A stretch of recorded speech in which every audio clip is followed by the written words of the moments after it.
Kebakaran melanda sejumlah rumah di Jalan Sawah Lio, Tambora, Jakarta Barat. Petugas pemadam kebakaran yang tiba di lokasi dibantu warga berupaya memadamkan api. Diduga api berasal dari hubungan arus pendek listrik di salah satu bangunan yang ditinggal penghuninya.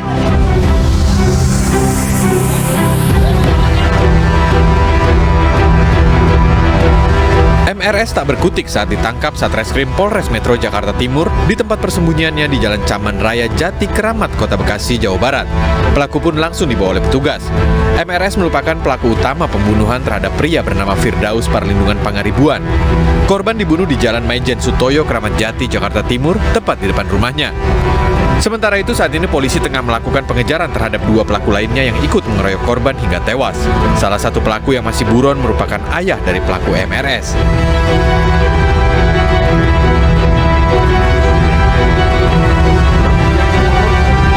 Polisi menangkap tersangka pembunuhan seorang wanita yang disertai mutilasi di Kabupaten Semarang, Jawa Tengah. Pelaku yang kini telah ditetapkan sebagai tersangka merupakan residivis kasus pencabulan. Adapun korban pencabulan dan pembunuhan yang dilakukan tersangka ternyata merupakan orang yang sama. Dari hasil pemeriksaan sementara, tersangka Imam Sobari sempat terlibat perselisihan dengan korban sebelum mencekik korban hingga tewas dan memutilasi. Sebelumnya warga Semarang, Jawa Tengah digemparkan dengan penemuan bagian tubuh manusia di sekitar aliran Sungai Kretek hari Minggu lalu. Polisi kemudian membawa bagian tubuh yang ditemukan ke Rumah Sakit Bayangkara Semarang dan berhasil mengungkap identitas korban. Pemirsa, misteri kematian Brigadir J yang tewas ditembak di rumah Kadif Propam Nonaktif Polri Irjen Verdi Sambo masih menyisakan misteri. Keterangan saksi kunci Baradae, pemeriksaan CCTV di sekitar TKP, dan otopsi ulang dilakukan untuk mengungkap kasus ini.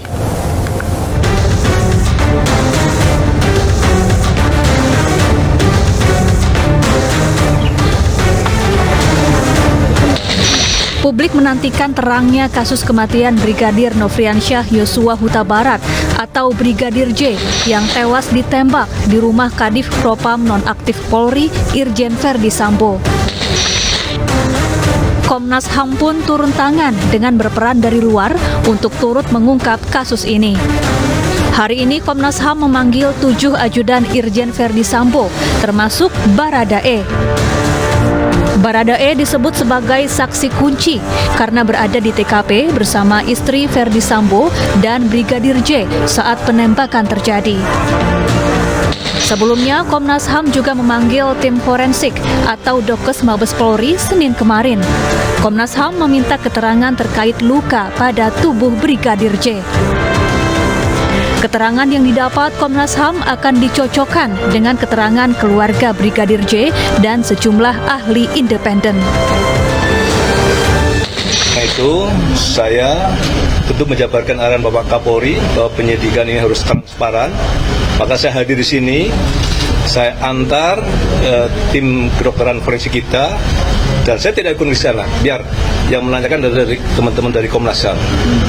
Oleh karena itu, kehadiran saya di sini adalah untuk mengantar sesuai dengan permintaan dari Komnas HAM untuk pemanggilan. Mungkin ada tanya jawab, itu nanti secara teknisnya dari teman-teman dari Komnas HAM yang menanyakan. Saya tidak akan berkomen karena belum ditanya, kan gitu.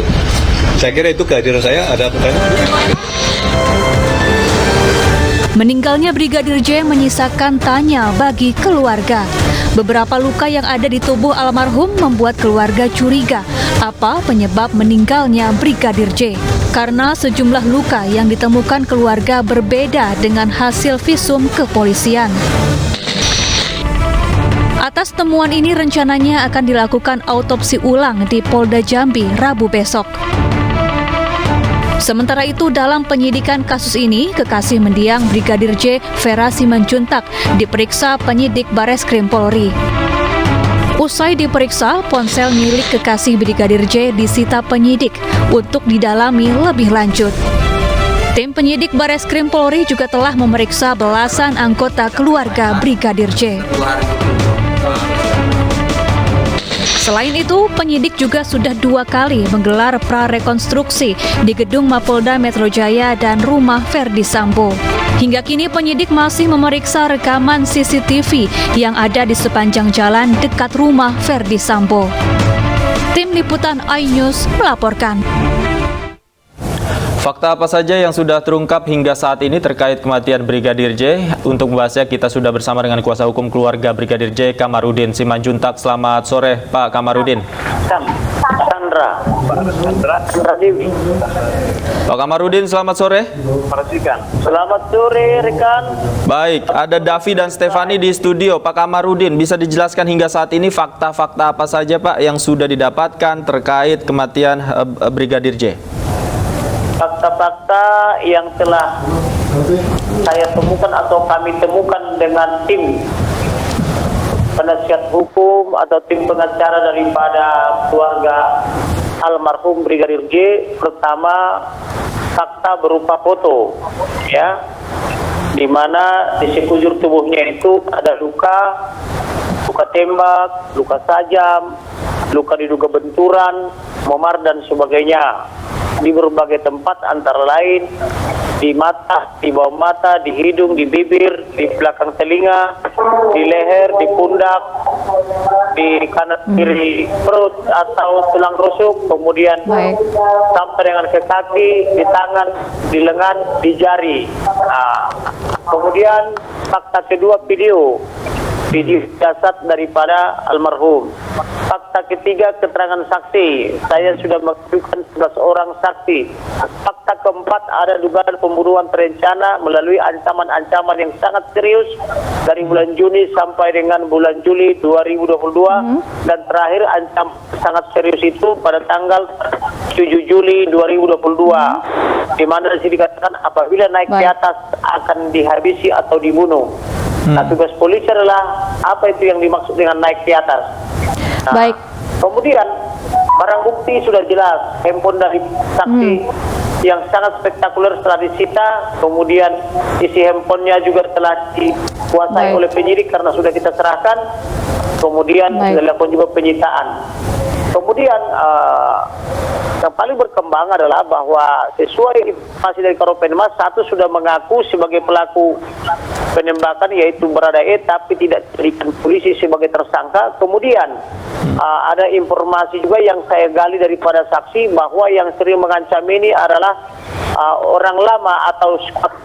Mereka menyebutnya itu squad karena dengan inisial lama, tetapi saksi mengetahui apa yang dimaksud dengan lama ini. Jadi ada informasi terbaru bahwa squad lama ini salah satu ini adalah tukang gosok atau tukang adu domba antara almarhum dengan pimpinannya, karena almarhum ini sayang atau sangat disenangi oleh keluarga, oleh bapak, oleh ibu, dan oleh anak-anaknya. Saking sayangnya mereka kepada almarhum ini sehingga membuat yang lain iri hati, kemudian sehingga didugalah menjadi daripada pembunuhan ini, Pak Kamarudin, rencana ini. Baik, Pak Kamarudin. Satu detik lagi. Kemudian yang potong. Kemudian pada tanggal 1 Juli 2022 adik daripada almarhum dipanggil oleh ibu ke rumahnya, diberi hadiah dompet petus, hadiah uang 5 juta, kemudian dan hadiah lainnya, dan akan diurus juga kepindahannya ke Polda Jambi. Inilah bukti bahwa Ibu Putri sangat sayang kepada almarhum maupun kepada adiknya, walaupun adiknya tidak tegas di situ. Silakan. Baik, Pak Kamarudin, kabarnya Anda mendapat informasi bahwa penembak Brigadir J bukan sosok yang sudah dirilis, yaitu Baradae. Benarkah demikian? Kalau penjelasan daripada Karopenmas adalah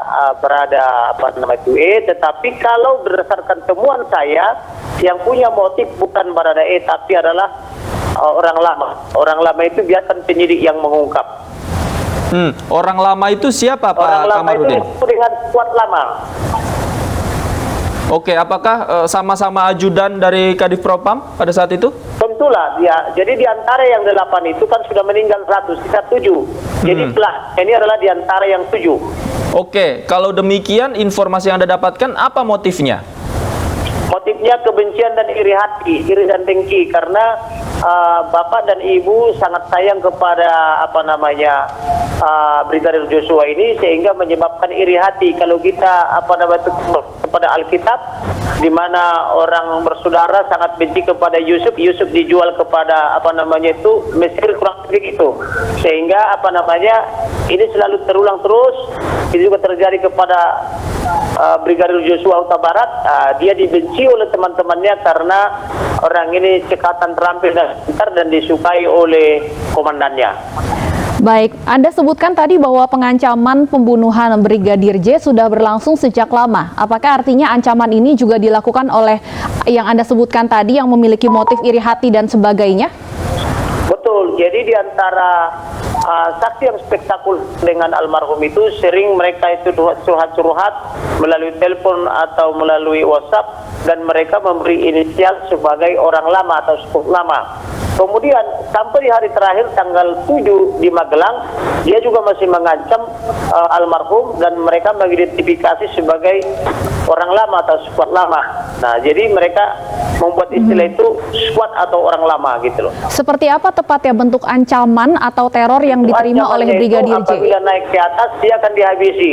Tetapi apakah yang akan naik ke atas ini kita tidak paham. Itulah tugas penyidik mengungkap apa itu naik ke atas itu.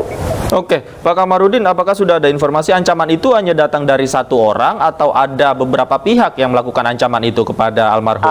Jadi dari bahasa yang dikeluarkan oleh almarhum, pengancam itu terdiri dari beberapa orang, karena dia bahasanya begini, para kurang ajar ini mengancam mau menghabisi saya atau mau membunuh saya. Jadi para kurang ajar artinya tidak satu orang.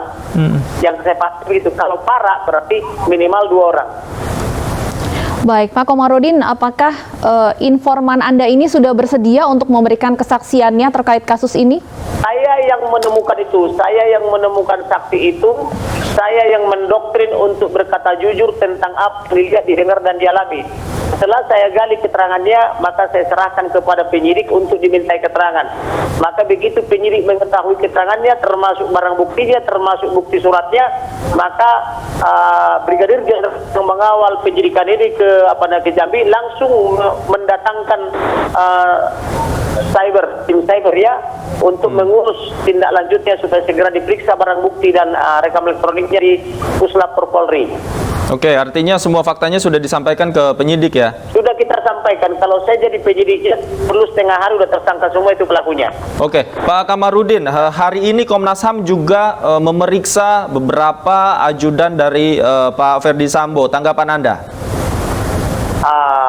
Boleh-boleh saja diperiksa, tetapi yang saya sangat sayangkan adalah penyidik kerjanya terlalu tidak melakukan olah TKP, tidak memasang polis lain, tidak melibatkan ini dari awal, tidak mengukur atau tidak melibatkan ahli balistik, tidak mengukur jarak daripada peluru itu, sehingga ada upaya-upaya penghilangan barang bukti atau ada upaya-upaya untuk skenario di luar daripada peristiwa yang sebenarnya. Inilah yang kita sayangkan pada penyidik. Biasanya teman-teman penyidik itu orang-orangnya profesional. Kalau dia sudah biasa masuk terjun ke Polda Metro Jaya dan sekitarnya, biasanya itu orang hebat. Tetapi kalau ada intervensi, biasanya mereka sangat ketakutan. Sebagai contoh, penyidik yang turun ke sini juga sangat ketakutan. Lebih takut mereka dibanding saya. Misalnya ketika saya memberikan alat bukti, ketika saya mau kirim ke handphone mereka melalui WhatsApp, mereka semua ketakutan. Itu tidak biasa dialami ketakutan oleh penyidik.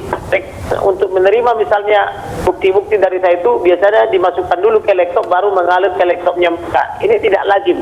Biasanya mereka berani menerima dengan WhatsApp atau melalui handphonenya. Tetapi karena mereka tidak percaya siapa lawan, siapa teman, mereka juga sangat ketakutan. Nah, inilah yang perlu dipahami oleh Bapak Presiden Republik Indonesia termasuk Kapolri.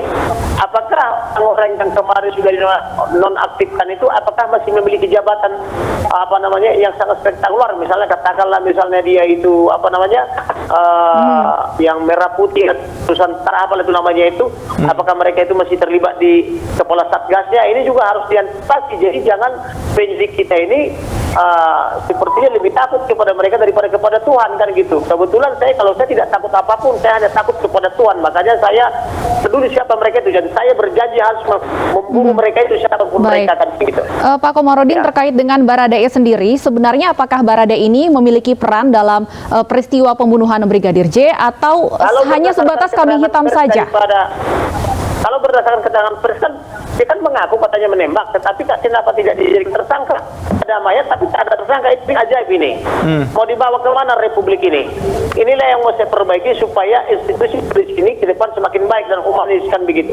Supaya kerjanya profesional, profesional dan objektif kan begitu. Oke, kalau untuk Sesuai amanat Kapolri presisi. Kalau untuk proses otopsi ulang yang rencananya akan dilakukan besok, fakta apa yang mungkin akan dikejar atau difokuskan oleh Anda, Pak Kamarudin? Sore ini kami akan melakukan rapat teknis dengan tim forensik dari Jakarta dan makanya saya merubah jadwal, harusnya saya tiba di besok pagi penerbangan pertama, tetapi karena ada rapat teknis saya gugurkan tiketnya, belanja tiket yang baru dengan teman-teman. Kemudian kami akan berbicara mengenai teknis untuk autopsi besok, tentang bagaimana mereka bekerjanya, tentang kesepakatan mereka soal temuannya, seterusnya. Dan untuk besok juga segala sesuatu sudah kami persiapkan dengan baik, mulai dari tukang gali kubur, untuk melakukan otopsi, siapa saja dokter forensiknya sudah kita bicarakan semuanya. Dan saya sangat berharap supaya tim dari Angkatan Darat, Angkatan Laut, dan Angkatan Udara terlibat. Oleh karena itu saya sangat memohon ke Panglima ABRI atau Panglima TNI supaya betul-betul ahli-ahli dari Angkatan Darat, Laut, Udara ini turun tangan supaya tidak ada intervensi. Karena saya ragu kalau tidak ada dari Angkatan Darat, Laut, dan Udara, ini pasti terkena intervensi. Baik. Oleh karena itu saya sangat berharap supaya ada tim dari RSPAD, Rumah Sakit Angkatan Laut, dan Rumah Sakit Udara ditambah dari RSCM. Baik Pak Kamarudin, kita akan terus kawal. Tentunya kita sama-sama berharap akan segera ada titik terang dari kasus ini. Terima kasih sudah menyediakan waktu bersama kami di Ini Sore. Lalu pemirsa, bagaimana persiapan dan penjagaan di sekitar makam Brigadir J? Kita langsung tanyakan kepada rekan Nata Arman di lokasi. Nata, bagaimana penjagaan di sekitar makam Brigadir J jelang autopsi ulang? Baik Stefani dan juga pemirsa, terkait dengan kasus penembakan Brigadir J yang sampai dengan saat ini masih menimbulkan misteri di mata publik. Beginilah situasi terkini tempat saya melaporkan, tepatnya di TPU Sukamakmur, Kecamatan Sungai Bahar, Kabupaten Muaro Jambi, Sumatera Selatan, yang mana pada sore hari ini terpantau semakin ramai dari warga maupun dari organisasi masyarakat dan juga pihak kepolisian yang berjaga di kawasan makam dari almarhum Brigadir J. Kemudian juga terlihat juga di belakang saya ini terlihat sudah dipasangi garis polisi. Dan tak hanya itu, berdasarkan informasi yang kami peroleh dari pihak keluarga, untuk sistematis dari pelaksanaan pembongkaran sendiri ini akan dilakukan pada pukul 7 pagi, yang dimulai dari doa bersama terlebih dahulu, kemudian akan dibongkar bersama pihak keluarga dan juga dari Ormas PBB ini, yakni sebanyak 5 orang. Kemudian untuk pembukaan peti jenazah sendiri akan dilakukan oleh 2 orang, dan 1 orang akan mengikuti proses otopsi yang akan berlangsung pada besok pagi. Kemudian dapat kami sampaikan juga untuk proses otopsi sendiri rencananya akan dihadiri oleh sejumlah pejabat dari Mabes Polri, yakni antaranya ada Kadif Humas Polri Irjen Pol Dedi Prasetyo, kemudian juga ada perwakilan dari Komnas HAM serta Kompolnas dan juga beberapa stakeholder terkait. Dan dengan adanya proses dari otopsi yang melibatkan tim khusus ini, semoga bisa menemukan titik terang terkait dengan kasus kematian dari Brigadir J. Ya, kembali ke studio. Baik, terima kasih Nata Arman atas laporan Anda langsung dari Kabupaten Muaro Jambi, Provinsi Jambi. Selamat sore. Pemirsa, klaim merek Citayam Fashion Week jadi polemik. Artis Baim Wong menyatakan akan melepas pengajuan kepemilikan merek Citayam Fashion Week. Kami segera kembali, tetaplah di Ini Sore.